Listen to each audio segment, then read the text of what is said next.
mbokki ñu leen jaajëfal lu baax a baax ci seen ànd ak Zal TV tënkum xibaar dañ koy doore ak lu ñeel xaalis bu setul bu douane bu Sénégal jàpp mu di ay faux billets xaalis boobu nag boo ko dajalee mot na 2 milliards de francs CFA. Pour ñu jàpp boobee som nag waa subdivision bu Dakar extérieur ñoo lëkkaloo ak bu Louga mu di ab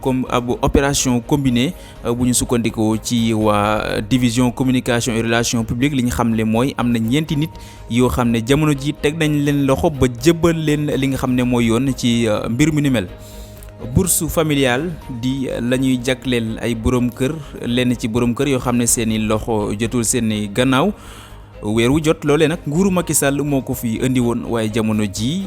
payoor googe di bourse yi dafa taxawandi ba tax ay njaboot yu doon jot loolee di yëglu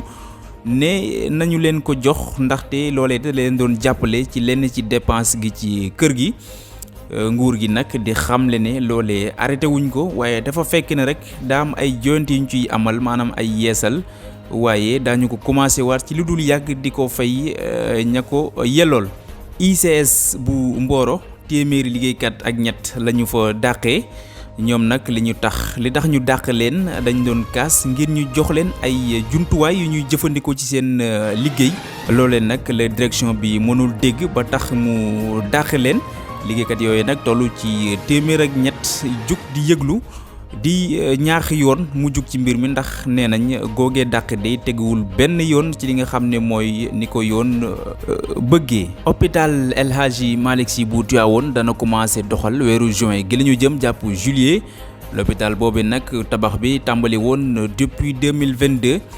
ki xam ne ni mel di jëwriñ di ñu dénk wàllum wér-gi-yaram. L'hôpital bi nag di niveau 3 ñu tàllal ko ci 25 000 mètres carrés ci ab budget bu toll ci 46 milliards de francs CFA lu mat nag ñaar fukki spécialiste ci wàllum pàcc ñu ngi leen di xaarandi ci boobee hôpital nga xam ne ci weeru juin wala juillet incha allah fas yéene nañ ko dalloo. utum kayit gi ñu forcé càq-càq yi nekk ci Sénégal gannaaw ba mu tàmbali ay weer. date yu ñu leen appaloon di fukki fan ak ñett ci weeru mars léegi mu ñëw waaye liñ nemeeku mooy ba léegi am na cag-cagmaan yu bari yoo xam ne seeni kayit matagul ba tax ñoom nag ñuy jug di ñaan ñi jiite yëf yi buñ leen mënee mayaat beneen app su ko defee ñu mën a dajale liñ leen laaj ba rek bañ a nekk di dàqante ak li nga xam ne mooy takkader yi nekk ci kaw tali bi. ñu jeexale ko ak li nga xam ne mooy tàggat yaram coach équipe nationale bu Sénégal di Pape Thiaw dana amal ndaje ak taskatu xibaar yi alxames gi la ñu jëm li mu bëgg mooy siiwal liste footballkat yi nga xam ne convoqué nañ leen ci jongante yi nga xam ne Sénégal war na ko amal digganteem ak Soudan le 22 mars waaye tamit digganteem ak Togo le 25 mars gi la ñu nekk yooyee jongante nag jëm ci éliminatoire mondial 2026 yi mu des nag ñuy xaarandi boobee liste nan lay demee ndax liñ nemee ko ci tanière bi mooy joueur yu bëri jamono ji ñu ngi am blessure ba tax rek ñuy xaarandi ba xam coach bi lee nan lay tëralee boobee liste mbokk yi cant ngërëm ñenn lañ li lañ amoon yéene andi leen ko ci tënk ci xibaar yi ci Zal TV di leen wax ngeen wéy di abonné di aimé waaye tamit di partager di leen ñaanal kenn dalal jàmm.